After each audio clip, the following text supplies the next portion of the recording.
Discuss about the very important topic, that is Newton's law of cooling. According to Newton's law of cooling, the rate of loss of heat in a body is directly proportional to difference in temperature of the body to the temperature of the surroundings, T minus T naught. Minus dq over dt is directly proportional to T minus T naught, or minus dq over dt equals to k T minus T naught. K is the proportionality constant. We also know that q equals to ms delta T. So minus, अब इसकी जगह अगर आप देखें तो ये बन जाएगा delta T upon D T equals to K upon M S T minus T nought. Constant को कांस्टेंट से डिवाइड करेंगे तो कांस्टेंट डी रहेगा.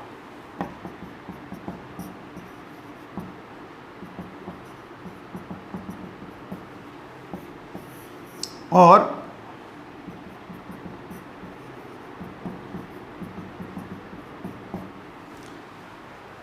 एक चीज क्लियर हो गई, यहां था rate of loss of heat directly proportional to difference in temperature, और एक और बन जाएगी definition, the rate of fall in temperature, the rate of fall in temperature is directly proportional to T minus T naught, means temperature of the body to the temperature of surroundings. Clear? तो दोनों ही statement बन जाते हैं Newton's law of cooling के. इस तरह देख लो आप इस चीज को. मैंने एक एग्जांपल पिछले भी लिया था.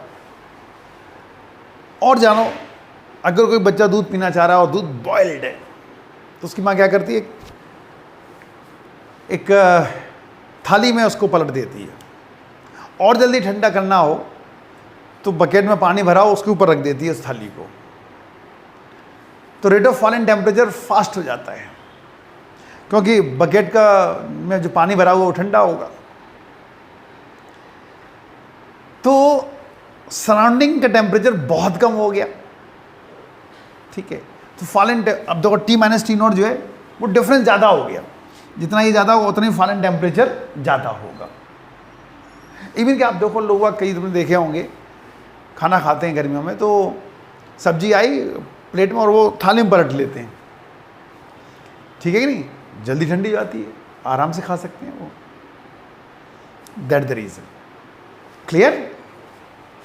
तो minus d T over d T is directly proportional to T minus T naught. और अब यहां पर आप देखें तो जो टी है, मतलब इस न्यूमेरिकल से भी सॉल्व हो जाएंगे. यहां टी क्या है? Average temperature T1 plus T2 by 2. और ये क्या है? Difference in temperature T1 minus T2 delta T. और T is the temperature of the surroundings. तो इससे भी न्यूमेरिकल सॉल्व करके दिखाएंगे हम आपको. और एक ग्राफ बनता है इसमें, rate of loss of heat और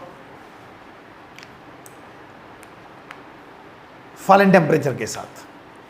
तो देखो ग्राफ कैसे बनेगा. टाइम के साथ ये ग्राफ बनेगा.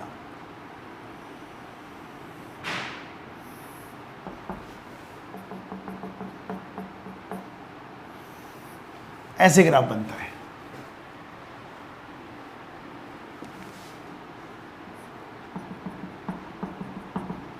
ये ग्राफ बनेगा. स्टार्टिंग में कम टेम्परेचर में ज़्यादा टेम्परेचर डाउन हो रहा है, उसके बाद फिर टाइम बढ़ रहा है लेकिन टेम्परेचर डाउन कम हो पा रहा है.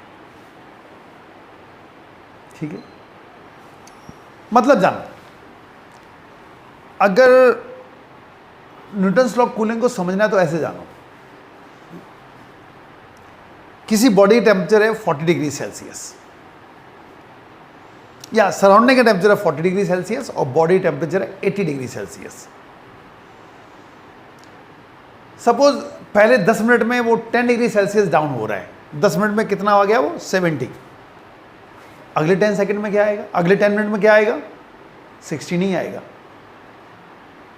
क्योंकि पहले डिफरेंस टेम्परेचर ज़्यादा था, 80 और 40 था, 10 मिनट बाद वो 70 एंड 40 रह गया, तो पहले से डिफरेंस कम हो गया, तो फॉल इन टेम्परेचर भी कम हो जाएगा। ऐसा नहीं है हर 10 मिनट में 10 डिग्री सेल्सियस कम हो जाएगा, ऐसा नहीं होगा, क्योंकि डिफरेंस इन टेम्परेचर पर डिपेंड करेगा fall in temperature. The rate of loss of heat is directly proportional to difference in temperature, इस बात पर डिपेंड करता है। ऐसा नहीं कि 10 मिनट में देखो तो अगले 10 मिनट में भी 10 कम हो जाएगा, ऐसा नहीं होगा, ठीक है। स्टार्टिंग में टेम्परेचर तेज डाउन होगा क्योंकि डिफरेंस टेम्परेचर ज़्यादा होगा, जैसे जैसे डिफरेंस कम होता जाएगा rate of loss of heat या rate of fall in temperature कम हो जाएगा, वो ये शो कर रहा है। स्टार्टिंग में बहुत तेज गिरा, उसके बाद देखो कितना कम चेंज हो रहा है, टाइम खूब बढ़ रहा है, चेंज कम हो रहा है। यहां देखें आप तो कम टाइम में कितना ज़्यादा डाउन हो गया था, पहले ये था और इतने में इतना डाउन हो गया, अब यहां देखो इतना और इतने में कितना डाउन हुआ, सिर्फ इतना। That the reason. एक और फॉर्मूला डिराइव कर रहे हैं, एक और फॉर्मूला देखें आप, न्यूमेरिकल उससे भी सॉल्व हो जाएंगे, दूसरे फॉर्मूले से भी। तो एक पर्टिकुलर रेंज के बीच का एक्सप्रेशन निकालना है, पर्टिकुलर रेंज दी हो उसके बीच के लिए देखो आप, तो minus dt upon dt equals to k t minus T naught, इसको ऐसे लिख सकते हैं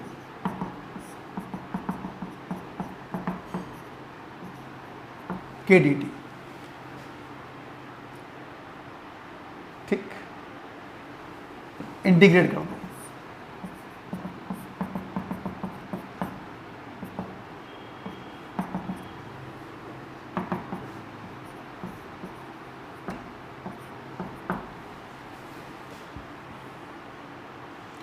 ये हो जाएगा log e t minus T not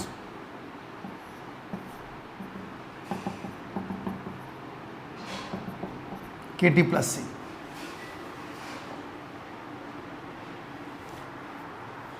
ठीक।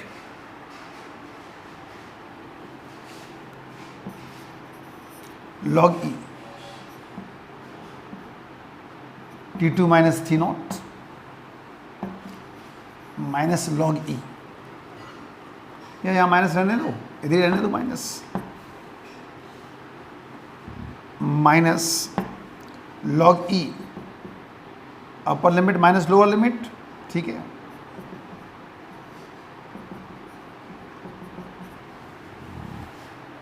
और बल्कि सी आएगा भी नहीं क्योंकि डेफिनेट इंटीग्रेशन है।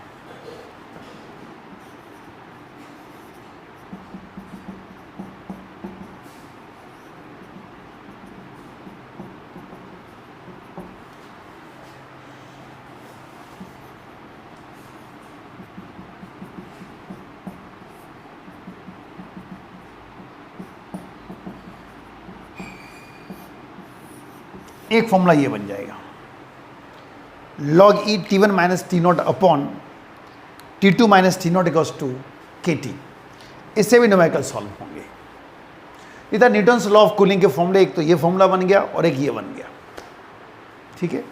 यहाँ पर जो t है वो डिफरेंस इन टेम्परेचर है, यहाँ जो t है वो average temperature t1 plus t2 by 2। तो ये फॉर्मूले बन जाएंगे, एक फॉर्मूला ये बन गया, एक फॉर्मूला ये बन गया, और इससे न्यूमेरिकल सॉल्व होंगे। चलो हम एक्सपेरिमेंटल प्रूफ भी लेके चल रहे हैं पहले, उसके बाद एक दो न्यूमेरिकल डिस्कस करेंगे हम लोग।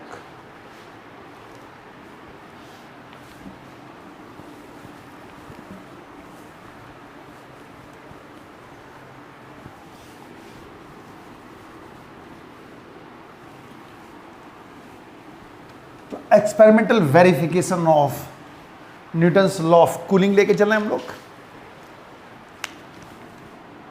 एक कैलोरीमीटर लिया,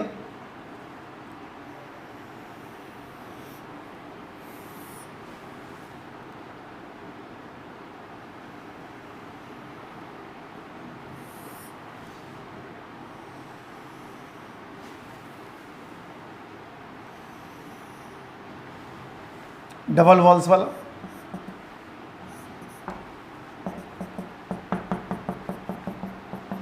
इसमें टेम्परेचर रूम टेम्परेचर पर पानी भर दिया इसमें,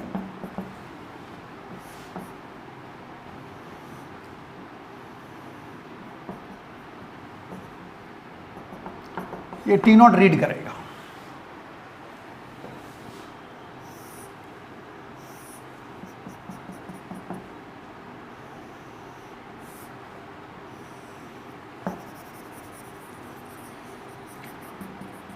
इंसुलेटिंग मटेरियल भर दिया इसके अंदर, कॉटन वगैरह भर दी।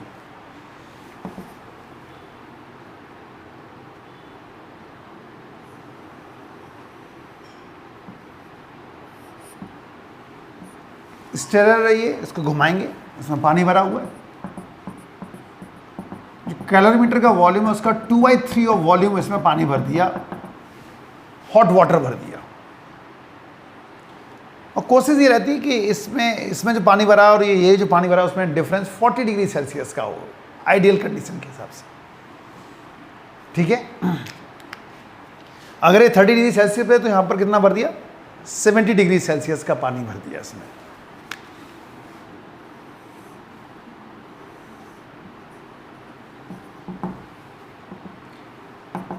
ये टी पड़ेगा। हर 2 मिनट में रीडिंग लेनी होगी, इसको घुमाते रहेंगे, स्टेयर करते रहेंगे और हर 2 मिनट में रीडिंग लेनी होगी। और जब ऐसा करेंगे तो ग्राफ जब बनाएंगे तो जो पहला ग्राफ बना था वो भी सेटिस्फाई हो जाएगा, एक दूसरा ग्राफ और बन जाएगा।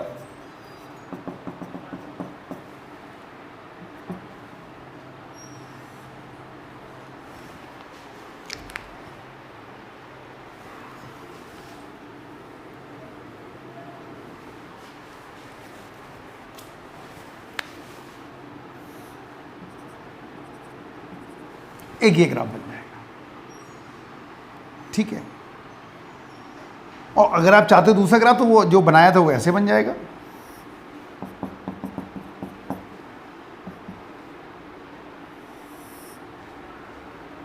ये भी वेरीफाई हो जाएगा, ये भी वेरीफाई हो जाएगा। ये एक्सपेरिमेंटल वेरिफिकेशन है। स्टार्टिंग में जब देखेंगे तो टेम्परेचर तेज गिरेगा और बाद में जो डिफरेंस चूंकि कम हो जाएगा तो फॉलन टेम्परेचर जो है बॉडी का वो कम हो जाएगा। ये एक्सपेरिमेंटल वेरिफिकेशन था न्यूटन्स लॉ ऑफ कूलिंग का। इसमें क्या होता है, कैलोरीमीटर ले लिया, डबल वॉल्स वाला होता है, इसमें पानी भर दिया एट रूम टेम्परेचर, फिर एक कॉपर कैलोरीमीटर उसके अंदर भी एक होता है और उसके चारों तरफ इंसुलेटेड मटेरियल भरा होता है और लिड लगी होती है, ढक्कन लगा होता है। इसमें 2 छेद होते हैं, एक में स्टीयर होगा, दूसरे में थर्मोमीटर होगा और उसको घुमाते रहते हैं और हर 2 मिनट पे रीडिंग लेते हैं। और जब ग्राफ प्लॉट करोगे टाइम के साथ फॉलन टेम्परेचर का तो ये ग्राफ बनेगा और लॉग लेके करोगे तो ये आएगा। तो ये एक्सपेरिमेंटल वेरिफिकेशन था न्यूटन्स लॉ ऑफ कूलिंग का। और अब न्यूमेरिकल लेके चलते हैं न्यूटन्स लॉ ऑफ कूलिंग के ऊपर।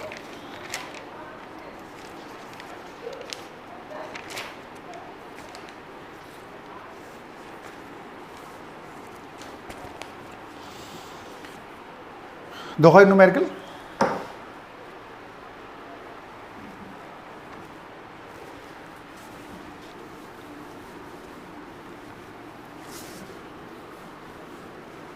दोनों मेथड से सॉल्व करके दिखा देंगे आपको, दोनों मेथड से।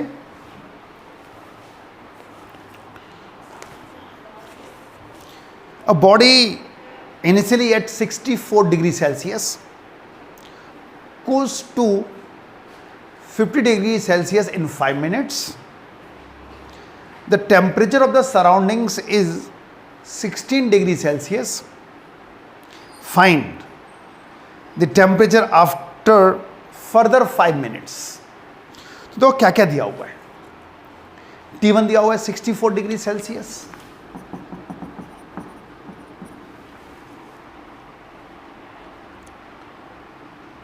और 5 मिनट में 52 हो रहा है, 52 डिग्री सेल्सियस 5 मिनट में। Temperature of the surroundings given है 16 डिग्री सेल्सियस।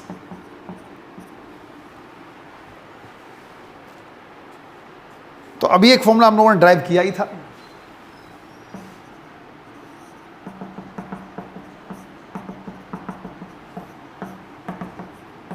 और बेस 10 बनाना है तो 2.303 से मल्टीप्लाई कर दो, ये KT हो गया।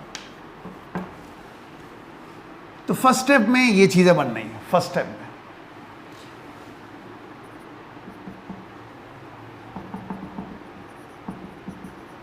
फर्स्ट स्टेप T1 कितना है 64, T2 है 52, टाइम ये है और T0 ये रहा। T1 64 माइनस 16, 52 माइनस 16, ये पहला इक्वेशन बन गया, the first equation. Now second step, अब T1 हो जाएगा 52, T0 तो अभी भी 16 है, टाइम अभी भी 5 मिनट बोला गया है, और T2 निकलवा रहे हैं। फिर यही फॉर्मूला लगा दो,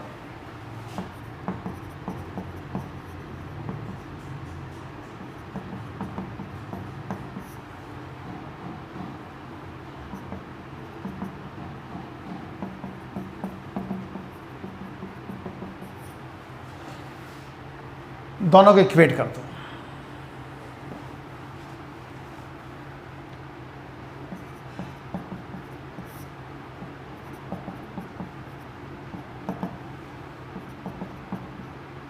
क्योंकि ये दोनों बराबर है ना, इसलिए दोनों को इक्वेट कर सकते हो आप।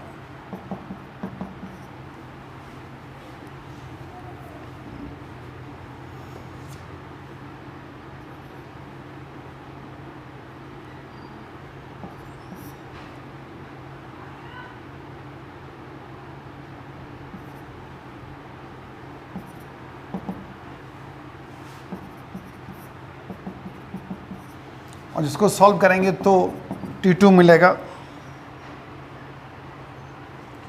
43 डिग्री सेल्सियस।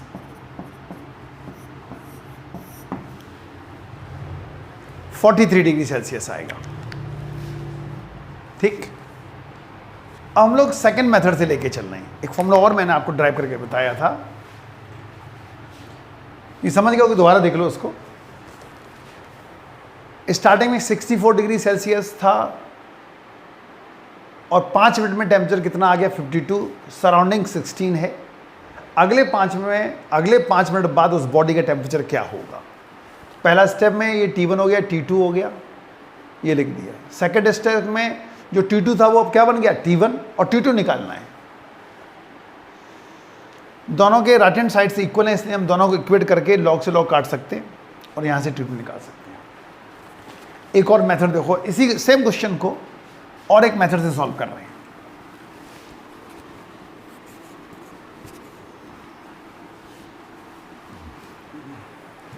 और वो था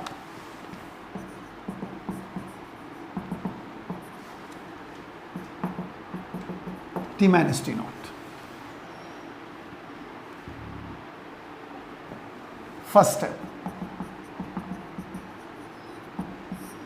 dt, difference in temperature T1 minus T2 upon T equals to K T1 plus T2 by 2 minus T naught, average temperature बताया था मैं।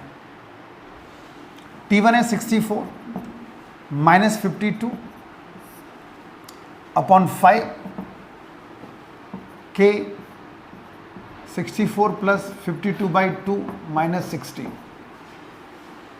यहां से आपको K की वैल्यू मिल जाएगी।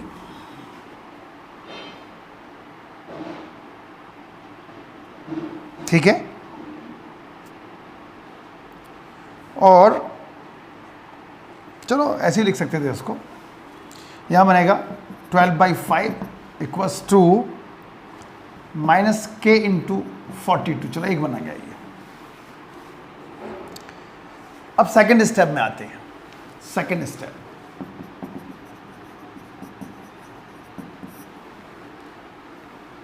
T1 है 52, T2 हमें कैलकुलेट करना है, T0 अभी भी 16 है और ये 5 मिनट। 52 माइनस T2 निकालना है, T5 है,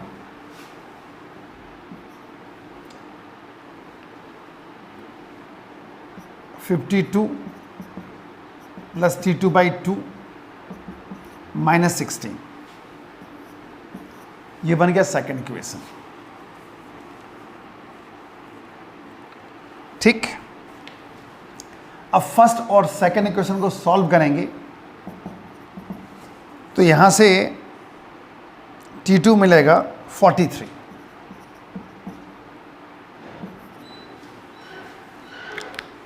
ये फर्स्ट और सेकेंड इक्वेशन से आपको क्या मिलेगा, 43 डिग्री सेल्सियस। ठीक, तो दो स्टेप हो गए, एक स्टेप सॉल्व तो कर ही लेंगे हम लोग, क्रॉस मल्टीप्लाई करके इस तरह करके सॉल्व तो कर ही लेंगे, और कितना आएगा 43 डिग्री सेल्सियस। तो ये दो मेथड हैं और इन दो मेथड से हम लोग न्यूमेरिकल सॉल्व कर सकते हैं। ठीक।